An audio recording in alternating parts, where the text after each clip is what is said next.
পাকিস্তানৰ লগত যুদ্ধ কৰি ঘৰলৈ উভতিল বঙাইগাঁৱৰ BSFৰ জোৱান দীপেশ্বৰ বৰ্মন। দীপেশ্বৰ বৰ্মনে পাকিস্তানী ড্ৰোন ধ্বংস কৰি আঘাতপ্ৰাপ্ত হৈছে। যোৱাকালি নিশা ছুটীলৈ ঘৰলৈ অহাৰ পথত বঙাইগাঁৱত শুভেচ্ছা জ্ঞাপন কৰে বঙাইগাঁৱৰ আৰক্ষী। দীপেশ্বৰ বৰ্মনৰ ঘৰ বঙাইগাঁৱৰ বিদ্যাপুৰৰ নলডোবাত। সংবাদ মাধ্যমৰ আগত দীপেশ্বৰ বৰ্মনে তেওঁৰ অভিজ্ঞতাৰ কথাও কৰে বৰ্ণনা। অপাৰেশ্যন সিন্দুৰত মই আছিলোঁ পাকিস্তান বৰ্ডাৰত RS পুৰা বৰ্ডাৰ তেনাত আছিলোঁ বিঅ'পিত। তাৰপিছত সেইদিনা আছিল 10 তাৰিখ 5 মাহ ৰাতিপুৱা 5টা বজাত। তেনেকৈ পূৰা ৰাতি ফায়াৰিং চলি আছিল। তাৰপিছত আমাৰ এইখন ইনফৰমেশ্যন আছিল য'ত কি এটা এখন ড্ৰোন আহি আছে, সেইখনক মানে পেলাব লাগে গলুৱাই। তাৰপিছত এইটো আমাৰ আদেশ দিছিল চাব ল'ব লাগে, কিন্তু ভুল কাৰণবশতঃ এখন পিছফালৰ পৰা এখন ড্ৰোনে আমাক কি কৰিছে, গ্ৰেনেড পেলাই দিলে। তাৰপিছত আমাৰ লগত যিবিলাক আছিল, চাব আছিল, তাৰপিছত মোৰ লগৰে আছিল, চবৰে আঘাতপ্ৰাপ্ত হৈছিল। মোৰো ইয়াতে লাগিছিল। তাৰপিছত আমি সকলোৱে মানে মৰ্চাত গ'লোঁ। তাৰপিছত চাপ মানে পৰি আছিল, একদম ভৰিখন মানে ভাঙিছিল মানে। তাৰপিছত আৰু এজন মোৰে লগৰে আছিল, সিও পৰি আছিল। তাৰপিছত এই মণিপুৰৰ যোনজন ল'ৰা দীপক নাম বুলি, তেওঁ ভিতৰত যাই পেলাই সোমাইছে। আৰু যোনজন চাহাব SI চাহাব আছিল, মোৰ পোষ্ট কমাণ্ডাৰ ইমতিয়াজ চাহাব, তেওঁতো পৰি আছিল। তাৰপিছত মই দৌৰি গৈ সোমাইছোঁ। সোমোৱাৰ পিছত মোৰো ইয়াতে চেক কৰিছোঁ, ইয়াতে লাগিছিল।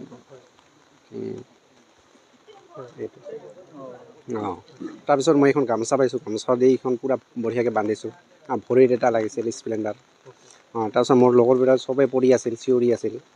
তাৰপিছত মই গামোচাখন বান্ধাৰ পিছত চাপ চিঞৰি আছিল, কোনোবা মোক উঠাই লৈ যা, বচাওক। তাৰপিছত মোৰ বন্ধুৱে আৰু এজন আছিল। তাৰপিছত দুজনে মিলি তাৰপিছত মই অকলে গৈছিলোঁ। এই যেতিয়া নেকি পূৰা ধোঁৱা হৈ গৈছিল না, ধোঁৱা হোৱাৰ পিছত 3 মিনিটমান পিছত যেতিয়া মানে কি শান্ত হৈছিল, তাৰপিছত মই অকলে হিম্মত লৈ মই গৈছিলোঁ। যাই পেলাই মই অকলে উঠাব খুজিছোঁ, কিন্তু মই অকলে উঠাব পৰা নাই। কিয়, তাৰ মানে বহুত আমাতকৈ অকণ না, পুৰণা মানুহ। তাৰপিছত মোৰ লগৰটো মাতিছোঁ, দুজনে মিলাই তাক ভিতৰত লৈ আহিছোঁ। তাৰপিছত এখন গামোচা পাইছে, সি কৈছে বোলে এইখন ভৰিখন বান্ধি দিয়া। লগৰে এটা গামোচা আছিল, গামোচাখন দিয়ে ভৰিখন বান্ধিছোঁ। তাৰপিছত বান্ধাৰ পিছত আৰু যে দীপক মানে ল'ৰাটো মণিপুৰৰ, তাৰ মানে এই ইপিনেদি লাগিছিল। তাৰপিছত তাৰো চিঞৰি আছিল। সি এবাৰহে কৈছিল মানে ইমতিয়াজ চাহাব মানে আছিল এজন আমাৰ চাহাবৰ কথা সুধিছিল, তাই কেনেকৈ আছে, তাই যে আছে, ঠিকে আছে। তাৰপিছত এনেকৈ চাহাবো আহিছিল, তাৰপিছত আমাৰ এই ফাৰ্ষ্ট বক লৈ আহিছিল। তাই সেইটো লোৱাৰ পিছত মানে চবকে ভিতৰত চবেইতো পৰি আছিল একদম। মই কিন্তু পৰা নাই, মানে কাৰণ ইয়াতে লাগিছিল যদি মই বান্ধি লৈছিলোঁ, আৰু মোৰ এইটো হিম্মত আছিল যাতে মোৰ মানে ইমান কি হোৱা নাই, সেইটো শক্তি আছিল মোৰ। হোৱাৰ পিছত তাৰপিছত এনেকৈ আহি চাহাব লগাই ফোন কৰি দিলে আমাৰ হেডকোৱাৰ্টাৰত, মানে এম্বুলেঞ্চ লাগে। তাৰপিছত এই আৰ্মিৰ এম্বুলেঞ্চ আছে, আমাৰো এম্বুলেঞ্চ আহিছে। অহাৰ পিছত আৰ্মিৰো নাৰ্ছিং এছিষ্টেণ্ট আহিছিল, আমাৰো আহিছিল নাৰ্ছিং এছিষ্টেণ্ট। অহাৰ পিছত মানে চবকে ফাৰ্ষ্ট এড বক্স দিবা, এইবিলাক বেণ্ডেজ কৰি পাছত তাৰপিছত লৈ গৈছোঁ আমাৰ হস্পিটেল RS পুৰাত।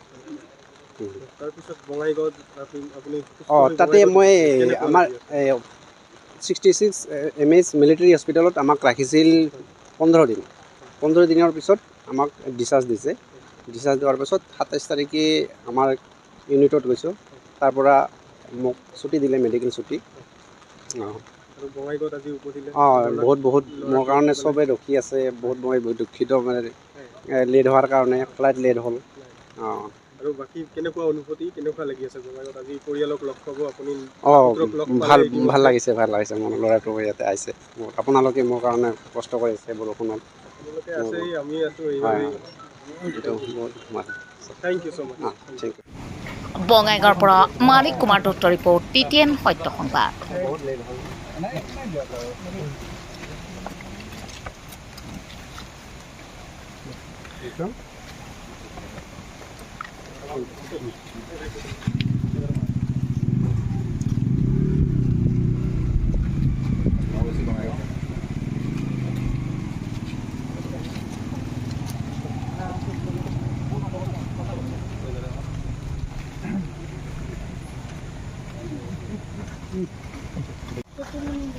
আৰু কোন কোন আছে ঘৰত? ঘৰত মা আছে, ভণ্টি আছে। ভণ্টি আছে, মা আছে। তুমি ডাঙৰ? কিমান বয়স হ'ল তোমাৰ? টেন। কোন ক্লাছত পঢ়ি আছা? কোন স্কুলত? গুৰুকুল। গুৰুকুল।